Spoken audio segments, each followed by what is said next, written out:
কবিতার চর্চা করার উদ্দেশ্যে সেদিন 2 লাইন লিখে ফেসবুকে পোস্ট করলাম। দিনেও আমার ঘুম আসে না, রাত্রি জেগে থাকি, বুকের মাঝেও দুঃখ পুকানি, চিন্তায় তোমায় আঁকি। সেই পোস্টে এক বিচিকুর কমেন্ট করেছে, দাদা সেম। মনের দুঃখে পোস্টটা ডিলিট করে নতুন একটা কবিতা লিখলাম। কেউ নেয়নি খবর আমার, কেউ দেয়নি খোঁজ, তোমার মায়া কাটতে তবো পুরসি তামাক রোজ। সেই পোস্টে আবার এলাকার এক পাতাকুর কমেন্ট করছে, কিং সাইজ নাকি কুইন। পরিচিত কেউ দেখার আগেই সেই পোস্টটা অনলি মি করে রাখছি। 2 দিন পর আরেকটা কবিতা লিখছিলাম।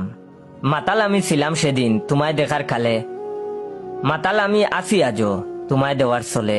লিস্টের বাইরে থেকে কে যেন এসে কমেন্ট করছে, সৌদিতেও মদ পাওয়া যায়। সৌদির বদনাম হবে ভেবে সেই পোস্টটা ডিলিট করে নতুন একটা কবিতা লিখলাম। পলিথিনের জীবন আমার, হাওয়ায় হাওয়ায় উড়ি, হাওয়া বাতাস খেয়ে উড়াই, তোমার নামে গুড়ি। ডেন্ডি করে এক ছোট ভাই লাভ রিয়েক্ট দিয়ে কমেন্ট করছে, ভাইয়া আপনিও। ছোট ভাইদের নজরেও খারাপ হয়ে যাচ্ছি দেখে ভাবলাম আর কখনো কবিতা লিখবো না। তবুও নজরুলের জন্মদিন উপলক্ষে 2 লাইন লিখে ফেসবুকে পোস্ট করলাম।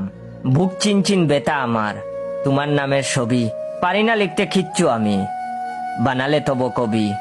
এলাকার এক সিনিয়র হিরঞ্চি পোস্ট শেয়ার করে আমার ইনবক্স করলো, বাবা এসব খাইও না, 3 বার রিয়াবে গিয়ে আমি ভালো হইছি, তুমি সাইডা দেও। জীবনমুখী তার এই উপদেশ থেকে বুঝতে পারলাম, যারা খায় না তারা আমার লেখার মর্ম কখনোই বুঝতে পারবে না।